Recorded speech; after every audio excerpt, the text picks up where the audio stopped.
મિત્રો, આ તીતી ઘોડો જે કહો છો એ જુઓ તમે, ઘાસ કેવી રીતે ખાઈ રહ્યો છે. પૂરેપૂરું ઘાસ, એક આખો છોડ પૂરો એ નાનું એવું તીતી ઘોડો ખાઈ ગયો છે. તમે અહીંયા જોઈ શકો છો કે કઈ રીતે આ તીતી ઘોડાનો જે ત્રાસ હશે એ ખેડૂતોને હેરાન કરતો હશે. આ તીતી ઘોડો કઈ રીતે ખાઈ રહ્યો છે તમે જોઈ શકો છો અહીંયા કે આખો છોડ એણે નષ્ટ કરી દીધો છે મારી નજરની સામે.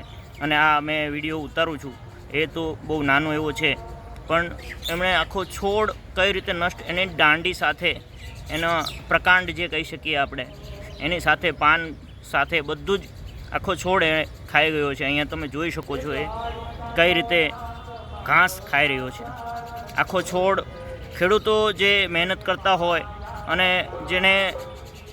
જેનું જીવન ઘસી નાખ્યું હોય, એના છોડને ખાલી એક જ કે બે 5 મિનિટમાં જે આખો છોડને નષ્ટ કરી નાખતો હોય છે. ખેતરની આખી જે વ્યવસ્થા છે આપણે, કે એમને ખેતર ખેડવાનું, સમતળ કરવાનું, એમાં બીજ વાવવાના, પછી એ છોડ ઊભા થાય એટલે દવા નાખવાની, એટલા બધા કામ પછી પણ જુઓ આ તમે, આ અલમસ્ત થઈ અને એક આખો છોડ ખાઈ ગયો છે અને હવે બીજા છોડ તરફ આગળ વધી રહ્યો છે.